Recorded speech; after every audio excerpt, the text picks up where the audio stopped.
ជំរាបសួរអ្នកទាំងអស់គ្នាថ្ងៃនេះយើងមកនិយាយអំពី Luffy ត្រូវបញ្យុទ្ធជាមួយនឹង Baki តាមសាច់រឿងមកយើងឃើញថា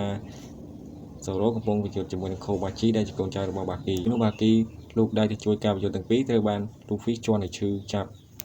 ជាខ្លាំងការបញ្យុទ្ធរវាង Zoro និង Kobachi គឺអត់បន្លាយពេលយូរទេ Zoro ក៏បានប្រើក្បាច់ដាវបញ្ចប់ជីវិត Kobachi ចោលបានចាត់ការ Kobachi រួចហើយ Zoro ក៏អស់កម្លាំងហើយក៏ឲ្យ Luffy ចាត់ការ Baki បន្តពេលនោះ Baki ខ្លាំងណាស់ក៏បានដកជើងដែលមានកូនកាំបិតមួយគប់សំដៅទៅកាន់ Luffy ប៉ុន្តែមិនជាបញ្ហាទេ Luffy ក៏អាចលោតគេចបានយ៉ាងងាយ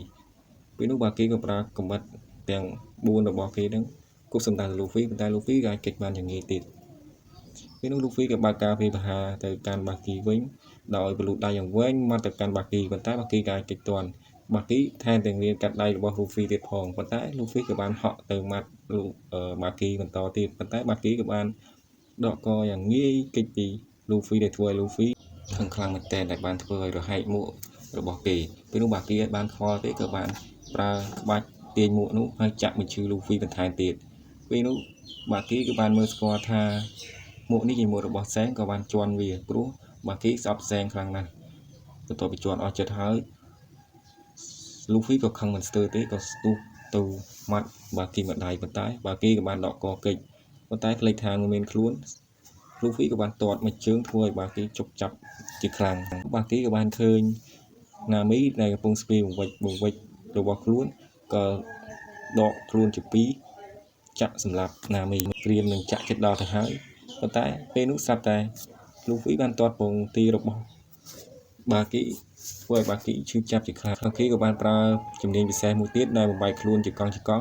ដើម្បីឲ្យគ្មានចំណុចខ្សោយរួចហើយក៏ស្រួលឱកាសនេះកម្ចាត់ Nami ចោលហើយ Luffy ក៏បានកលេចឃើញថាជើងគឺបានហោះទៅជាមួយនោះទេដោយគឺអាការល្អបែបនេះ Baki សប្បាយចិត្តខ្លាំងណាស់ដែលខ្លួនគ្មានចំណុចខ្សោយ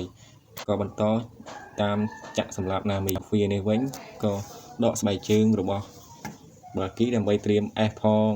ក្តិចផងវាយផងđể ធ្វើឲ្យ Baki ជប់ចាប់ទីក្រៅកាលអ Nami ក៏ប្រើបង្វិចនោះវាយទៅកាន់ Baki ថែមទៀតប៉ុន្តែដូចជាអត់ប្រយោជន៍ទេដូចជាឲ្យបង្វិចនោះទៅ Baki អញ្ចឹង Baki ក៏បានទាញបតែបន្តគ្នាហើយថែមទាំង Nami ក្បាលរឹងក៏ត្រៀមនឹងចាក់សម្លាប់ Nami ចោល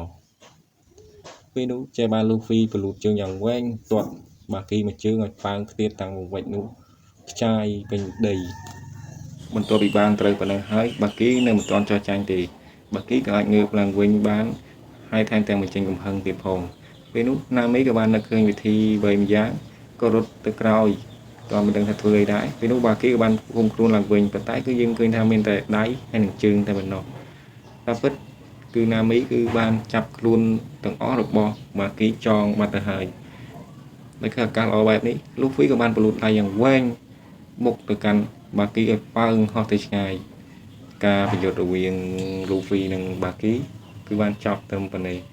នៅវីដេអូក្រោយ Luffy នឹងត្រូវប៉ះជាមួយនឹងអ្នកណាទៀតយើងចាំទស្សនាទាំងអស់គ្នាសូមអរគុណសម្រាប់ការទស្សនាបាយបាយ